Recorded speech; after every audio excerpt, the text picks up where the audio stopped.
for outside investors, they look at the foreign policy, diplomatic orientation of South Africa. They see that right now you are locked in a tense dispute with the United States because the US sees you as deeply sympathetic to Vladimir Putin's Russia, despite the Russian all-out invasion of Ukraine. We have explained those issues. Our government is dealing with those matters with the United States of America. We are not locked in any dispute of any form.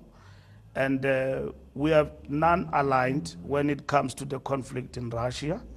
And that is the line we're pursuing. Well, the US ambassador here in South Africa said that he had evidence that weapons had been loaded onto a Russian... I met with him yesterday. He apologized for being overzealous and saying things that he shouldn't have said. Yeah, you say he's apologized. We have not heard him himself issue an apology. Well, I am saying to you, he have apologized. I met him right here in the Revolutionary House yesterday. South Africa is a treaty member of the International Criminal Court. If Putin comes here in August as planned, your government will be obliged to arrest him. As head of the ANC, do you believe your government should and indeed will arrest Vladimir Putin? If it was according to the ANC, we will want President Putin to be here even tomorrow.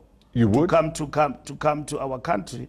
But you would welcome Vladimir Putin here right now? Of course we will welcome. A man who is being investigated for war crimes by the International Criminal Court. We will welcome him to come here as part and parcel of BRICS, but we know that we are constrained by the ICC in terms of doing that. Putin is a head of state. Do you think that a head of state can just be arrested anywhere? How many crimes have your country committed in Iraq? How many crimes have everyone else who's so vocal today committed in Iraq and Afghanistan? Have you arrested them?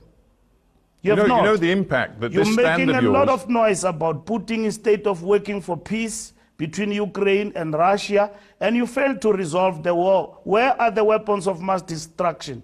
Tony Blair went to Iraq and claimed that there are weapons of mass destruction. Did you see anybody standing against that in the United Kingdom and Britain?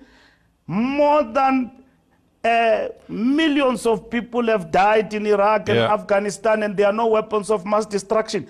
We know what the war is about. Mr. Secretary General, between Russia and Ukraine. We want peace. That's what is important, so that the world can thrive.